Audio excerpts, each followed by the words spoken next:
that, hey, we would like the attention of voters as well. This is the line to get into the Beef Sundays, get at the Beef Sundays being offered by Michelle Bachmann's campaign.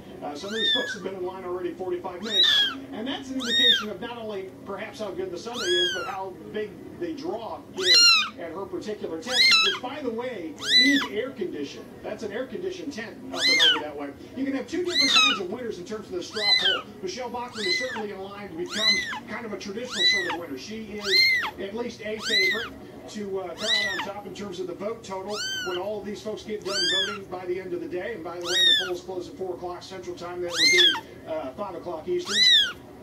But Rick Santorum also has an opportunity to win, and here is how. Santorum has not as much money and certainly hasn't gotten as much press coverage, certainly down there in the low single digits in terms of the polling and that sort of thing.